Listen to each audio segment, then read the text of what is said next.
आधा दिन पूरी खबर में बहुत स्वागत आपका। मैं हूं आपके साथ सचिन पाटिल और मैं हूं आपके साथ अपूर्वा सिंह। खबरों का रुख कर लेते हैं तो नीतीश कुमार ने 10वीं बार बिहार में मुख्यमंत्री पद की शपथ ली। गांधी मैदान में हो रहे भव्य समारोह में पीएम मोदी, केंद्रीय गृह मंत्री अमित शाह, भाजपा अध्यक्ष जेपी नड्डा समेत कई बड़े भाजपा नेता मौजूद रहे। हरियाणा, असम, गुजरात, मेघालय, यूपी, नागालैंड, ओडिशा, दिल्ली और राजस्थान के मुख्यमंत्री भी शामिल हुए। मंच पर चिराग पासवान ने मांझी और जेपी नड्डा के पैर छूकर आशीर्वाद लिया। डिप्टी सीएम के रूप में सम्राट चौधरी और विजय कुमार सिन्हा ने शपथ ली। कुल 26 विधायकों ने मंत्री पद की शपथ ली। इसमें मुख्यमंत्री समेत जेडीयू के 8, भाजपा के 14 और लोजपा आर से 2 नाम शामिल हैं।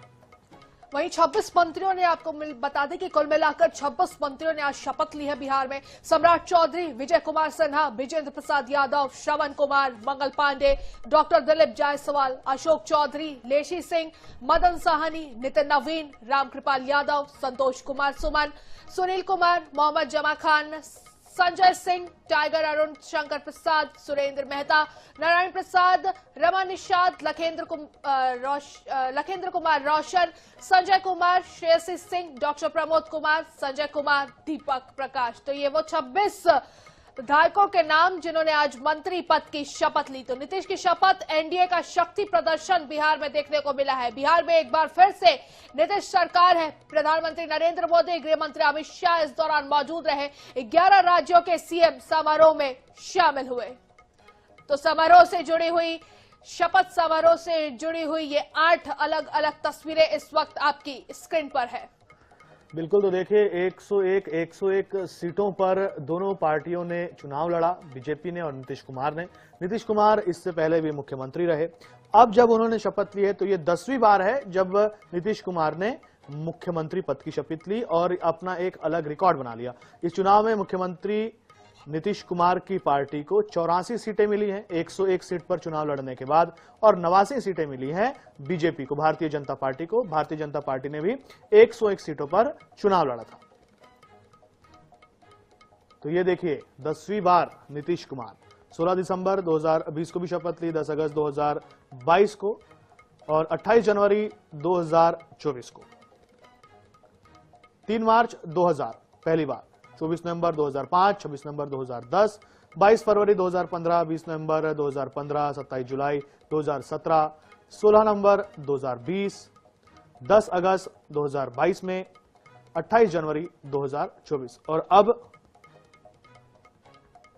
तो फिर से आपको बता रहे हैं, देखिए 3 मार्च सन 2000 में अपनी पारी की शुरुआत की बतौर मुख्यमंत्री, फिर 24 नवंबर 2005 को दोबारा शपथ ली।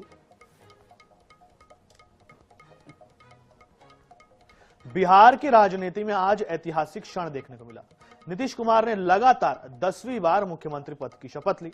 पटना के गांधी मैदान में आयोजित भव्य समारोह में प्रधानमंत्री नरेंद्र मोदी, गृह मंत्री अमित शाह, बीजेपी अध्यक्ष जेपी नड्डा समेत कई राज्यों के मुख्यमंत्री मौजूद रहे। इस दौरान सम्राट चौधरी और विजय कुमार सिन्हा ने डिप्टी सीएम पद की शपथ ली, जबकि कुल 26 मंत्रियों ने पद और गोपनीयता की शपथ ली। इसके अलावा बांकीपुर से 5वीं बार विधायक बने भाजपा नेता नितिन नवीन का कद एक बार फिर बढ़ा है। 2006 के उपचुनाव से लगातार जीतने वाले नितिन नवीन इस बार भी बड़े अंतर से विजयी रहे। उन्हें तीसरी बार मंत्री बनाया गया है। अब उनकी नई जिम्मेदारी क्या होगी, इस पर सबकी नजरें टिकी हुई हैं। बता दें कि नितिन नवीन छत्तीसगढ़ बीजेपी के प्रभारी भी हैं। बिहार के लिए ऐतिहासिक क्षण है और बिहार के विकास का शपथ है, बिहार के नई उड़ान का शपथ है। बिहार के करोड़ों जनता ने जो विश्वास किया है उसका शपथ है कि संकल्प को हम पूरा करेंगे। तो कहीं ना कहीं आज का दिन भारत के इतिहास के लिए, बिहार के इतिहास के लिए बहुत ही स्वर्णिम दिन है। विपक्ष के साथियों से यही कहेंगे कि जनता ने इतना बड़ा मैंडेट दिया है और आपको करारा जवाब दिया है, कम से कम इससे सीख लीजिए। इधर राष्ट्रपति द्रौपदी मुर्मू आज अंबिकापुर दौरे पर रही। उन्होंने भगवान बिरसा मुंडा की जयंती के उपलक्ष्य में मनाए जा रहे जनजातीय गौरव दिवस समारोह में शिरकत की। इस दौरान राज्यपाल रमेन डेका और मुख्यमंत्री विष्णुदेव साय भी मौजूद रहे। पीजी कॉलेज ग्राउंड में भव्य आयोजन रखा गया। कार्यक्रम में राष्ट्रपति द्रौपदी मुर्मू ने जनजातीय ग्राम अखरा विकास योजना का भी शुभारंभ किया। इस दौरान राष्ट्रपति ने जनजातीय समाज के कई लोगों का सम्मान किया। राष्ट्रपति द्रौपदी मुर्मू ने कहा कि महिलाएं समाज की धरोहर हैं। कहते हैं महिलाएं आगे बढ़ेंगी तो समाज का विकास होगा। साथ ही कहा कि बिरसा मुंडा भगवान ने अंग्रेजों का जीना हराम कर दिया था। अंग्रेजों को सिर्फ बिरसा मुंडा ही दिखते थे। हम बिरसा मुंडा की पीढ़ी हैं। मुर्मू ने कहा कि आदिवासी संस्कृति को मैं पहले भी जीती थी और अब भी जीती हूं।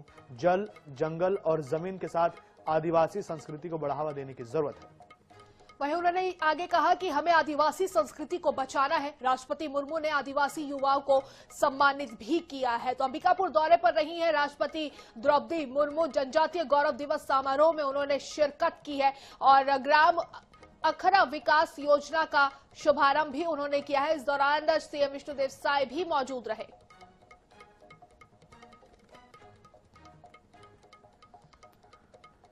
चलिए नरसिंहपुर से आपको एक बड़ी खबर बताते हैं। डीजीपी कैलाश मकवाना शहीद निरीक्षक आशीष शर्मा के घर पहुंचे। परिजनों से मिलकर उन्होंने श्रद्धांजलि दी। जबलपुर आईजी प्रमोद वर्मा, डीआईजी राकेश सिंह भी मौजूद रहे। शहीद आशीष के साहस और कर्तव्य निष्ठा को उन्होंने नमन किया। आशीष के अदम्य साहस और बलिदान हमेशा याद रखा जाएगा। डीजीपी ने इस दौरान ये भी कहा है कि आशीष के साहस और बलिदान को हमेशा याद रखा जाएगा। परिजनों से मुलाकात करके श्रद्धांजलि भी अर्पित की है। जबलपुर आईजी प्रमोद वर्मा भी इस दौरान उनके साथ मौजूद रहे।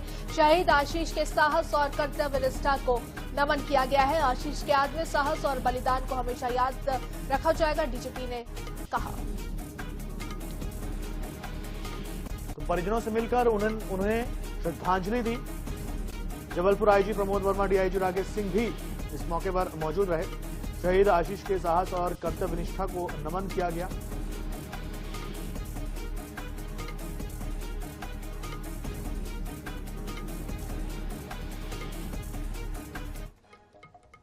उज्जैन के पिपलौदा द्वारकाधीश गांव में 2 वर्ष गांव के भाजपा नेता रामनिवास कुमावत और उनकी पत्नी मुन्नी बाई के सनसनीखेज हत्याकांड में कोर्ट ने फैसला सुना दिया है। बुधवार को कोर्ट ने घटना में शामिल 3 हत्यारों को दोहरे आजीवन कारावास की सजा सुनाई है। तीनों ने लूटपाट की नियत से दंपति की बेरहमी से हत्या की थी। इस मामले में एक नाबालिग आरोपी का मामला बाल न्यायालय में लंबित है। आपको बता दें कि 26-27 जनवरी की रात भाजपा नेता रामनिवास कुमावत और उनकी पत्नी की गांव स्थित मकान में हत्या की गई थी। जांच के दौरान पुलिस ने सीसीटीवी फुटेज खंगाले और आसपास के लोगों से पूछताछ की, जिससे खेत पर काम करने वाले नौकर आरिफ उर्फ मेहरबान शाह और विशाल माली की घटना के बाद हरकतें संदिग्ध हो गई थी। कड़ी पूछताछ में तीनों ने लूट के इरादे से हत्या करना स्वीकार कर लिया। उज्जैन कोर्ट का फैसला इस पूरे मामले पर निकल कर आ चुका है। पिपलौदा द्वारकाधीश में 2 साल पहले हुआ था ये हत्याकांड। घर से नहीं निकले तो 2 दिन पहले ही पंजाब से लौटे थे, जिस दिन इनकी हत्या हुई। खेत पर काम करता था आरोपी नौकर आरिफ। एक नाबालिग आरोपी की सुनवाई बाल न्यायालय में जारी है। अभी भी आपको बता दें कि 26 से 27 जनवरी की सुबह के वक्त ये घटना हुई थी। भाजपा नेता और उनकी पत्नी के मर्डर केस में फैसला आया है। मर्डर केस में 3 दोषियों को दोहरे उम्र कैद की सजा है। सभी से पूछताछ की तो उन्होंने अपना जुर्म कबूल किया है। 3 आरोपी गणों को दोहरे आजीवन कारावास से दंडित किया गया है।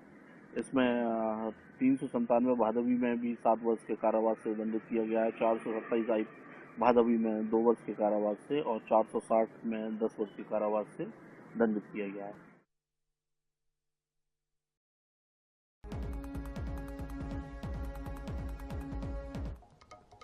ग्वालियर शहर में बदमाशों के हौसले एक बार फिर बुलंद नजर आए। देर रात कांग्रेस नेता सत्येंद्र सिंह कुशवाहा पर घात लगाकर हमला करने का मामला सामने आया। घटना का सीसीटीवी फुटेज भी सामने आया है। पुलिस ने मामला दर्ज कर जांच शुरू कर दी है। यह सनसनीखेज वारदात गोलाका मंदिर थाना क्षेत्र के न्यू विवेक नगर में हुई। जब कांग्रेस नेता एक कार्यक्रम से घर लौटकर घर पहुंचे ही थे, उसी वक्त घात लगाए बैठे बदमाश उन पर टूट पड़े। बदमाशों ने बेरहमी से लात, घूंसों, लाठी डंडों और बंदूक के बट से हमला कर दिया। कांग्रेस नेता सत्येंद्र सिंह कुशवाहा को गंभीर हालत में तत्काल जया रोग अस्पताल में भर्ती कराया गया है। बताया जा रहा है कि कांग्रेस नेता का लेन देन को लेकर सत्यम बिल्डर के संचालक रमन शर्मा से विवाद चल रहा था। तो कार से उतरते ही लात घूंसों से कांग्रेस नेता को पीटा गया। सीसीटीवी में वारदात कैद है। आरोपियों की तलाश हालांकि फिलहाल जारी है। गोलाका मंदिर थाना क्षेत्र का मामला है। ग्वालियर से खबर हम आपको बता रहे हैं, सनसनीखेज वारदात जहां कांग्रेस नेता पर जानलेवा हमला किया गया है। कार से उतरते ही लात लात घूसों से उन्हें पीटा गया है।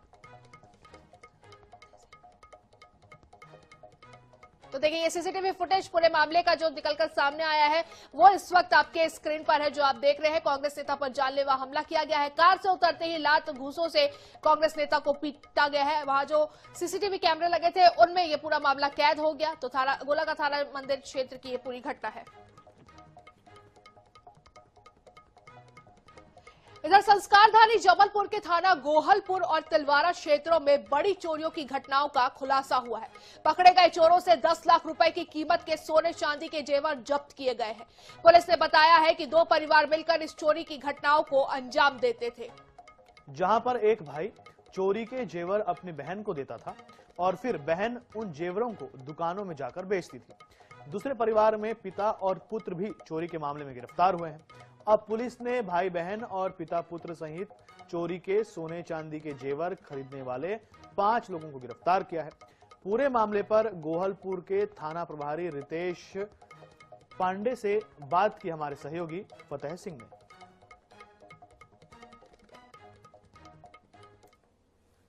जबलपुर की थाना गोहलपुर पुलिस ने 2 ऐसे परिवारों को गिरफ्तार किया है जो कि सातिर चोरी की घटनाओं को अंजाम देते थे। इस पूरे मामले पर बात करने के लिए हमारे साथ जो थाना प्रभारी गोहलपुर रितेश पांडे हैं वो मौजूद हैं। उन्हीं से जानते हैं भाई साहब क्या कुछ ये पूरा मामला था, ये 2 परिवार किस तरह इस घटनाओं को अंजाम देते थे।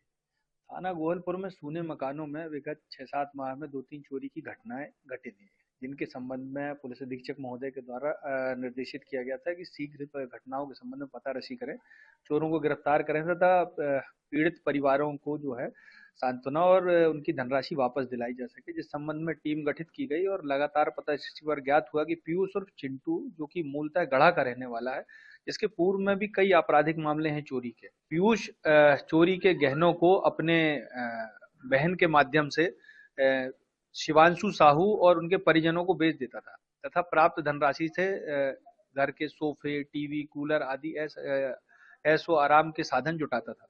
पुलिस के द्वारा उसके द्वारा जो सामान खरीदा गया था संपूर्ण सामान को जब्त किया गया है। साथ ही सुनार जिसके द्वारा सोना खरीदा गया था उसको गिरफ्तार करके उसके पास से लगभग 8.25 तोला सोना और 250 ग्राम चांदी को भी जब्त किया गया है। ये जो दोनों परिवार हैं इनका आपस में क्या संबंध है।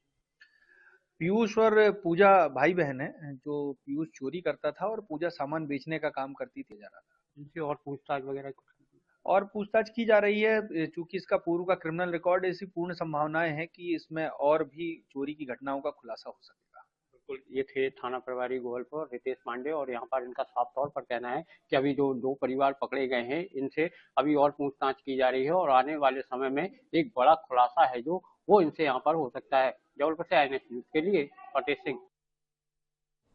छतरपुर जिले के गुलगंज थाना क्षेत्र के कायन गांव में सुबह 11 बजे खेत के सीमांकन को लेकर 2 पक्षों में विवाद हो गया।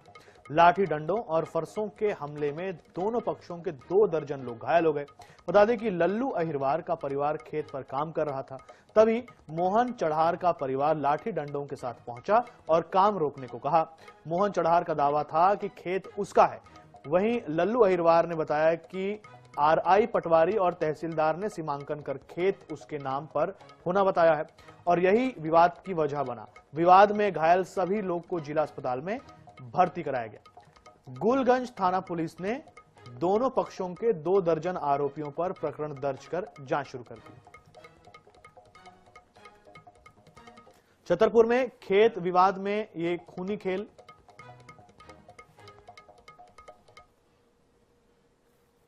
सीमांकन का हुआ तो हमने कब्जा तो हुआ कहते थे पटवारी कहानी को।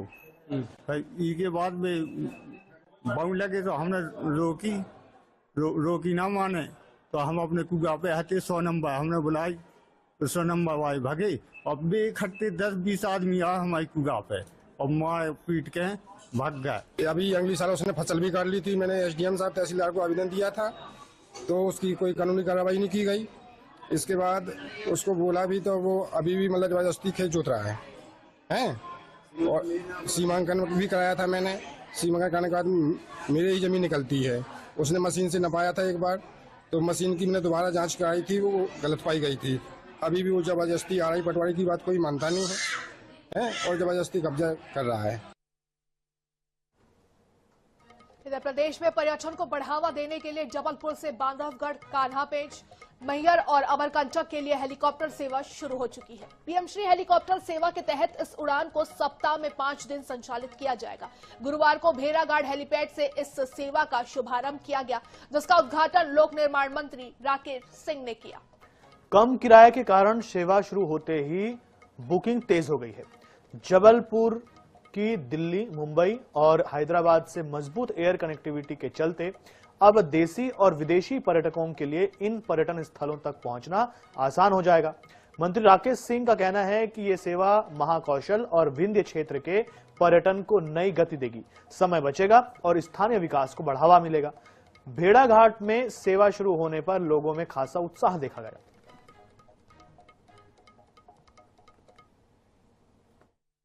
माननीय डॉक्टर मोहन यादव जी के प्रति, जिन्होंने अपनी दूरदर्शी सोच के चलते मध्य प्रदेश में पीएम श्री हेली पर्यटन सेवा शुरू की है और उसमें जबलपुर को जोड़ा है। आज विधिवत जबलपुर के भेड़ाघाट से ये शुरुआत हुई हेलीकॉप्टर सेवा की, जिसके माध्यम से पर्यटक कान्हा, बांधवगढ़, मैहर, चित्रकूट ऐसे सभी स्थानों पर जा सकेंगे। हम लोगों की मांग थी क्योंकि पर्यटन क्षेत्र में एक ऐसा कुछ होना चाहिए जो लोग पर्यटक देशों से नहीं विदेशों से यहाँ पर भेड़ाघाट में आते हुए हैं, तो उनके लिए बहुत बड़ी सौगात है। क्योंकि अगर बांधवगढ़ मैहर जाना है तो लोगों को उसमें काफ़ी समय लगता था, तो इसके हेलीकॉप्टर के द्वारा जो यहाँ से यात्रा करेंगे लोग तो बहुत ही बढ़िया रहेगा। क्योंकि देश से नहीं विदेश से जब ये लोग आते हैं तो वो सोचते हैं कि हम कितने जल्दी अपनी यात्रा कर सकें और हम पूरा क्षेत्र घूम सकें। मध्य प्रदेश के हिल स्टेशन पचमढ़ी में आज पीएम श्री हेलीकॉप्टर सेवा की ऐतिहासिक शुरुआत हुई। पहली उड़ान मढ़ई से पचमढ़ी पहुंची तो लोगों ने पुष्प वर्षा के साथ हेलीकॉप्टर का स्वागत किया। हेलीकॉप्टर में नर्मदापुरम सांसद दर्शन सिंह चौधरी और पिपरिया और सोहागपुर के विधायक सहित कई गणमान्य सवार थे। लैंडिंग के बाद सभी ने इस सेवा को क्षेत्र के लिए बड़ा कदम बताया। वहीं सांसद ने कहा कि जहां सड़क से ये दूरी 6 घंटे में तय होती थी, वहीं हेलीकॉप्टर से सिर्फ 35 मिनट में ये सफर पूरा होता है। विधायकों ने इसे समय की बचत और पर्यटन के क्षेत्र के विकास का मजबूत माध्यम बताया। भोपाल, पचमढ़ी, मढ़ई को जोड़ने वाली ये सेवा पर्यटन और स्थानीय कारोबार को नई गति देगी। विशेषज्ञ भी इसे पचमढ़ी के लिए दूरगामी और फायदेमंद कदम मान रहे हैं।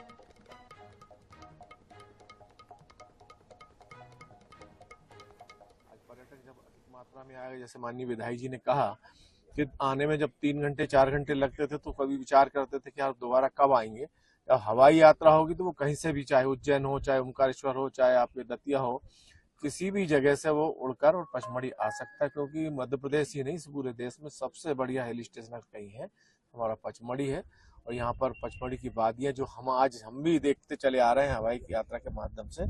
भाई नरेंद्र मोदी जी को धन्यवाद देना चाहता हूँ और प्रदेश के मुखिया माननीय मोहन यादव जी को कि सतपुड़ा की रानी पचमढ़ी, जहाँ हर घाटी से, हर पहाड़ से, हर पत्थर से हर हर महादेव की आवाज निकलती है, जैसे महादेव की नगरी में।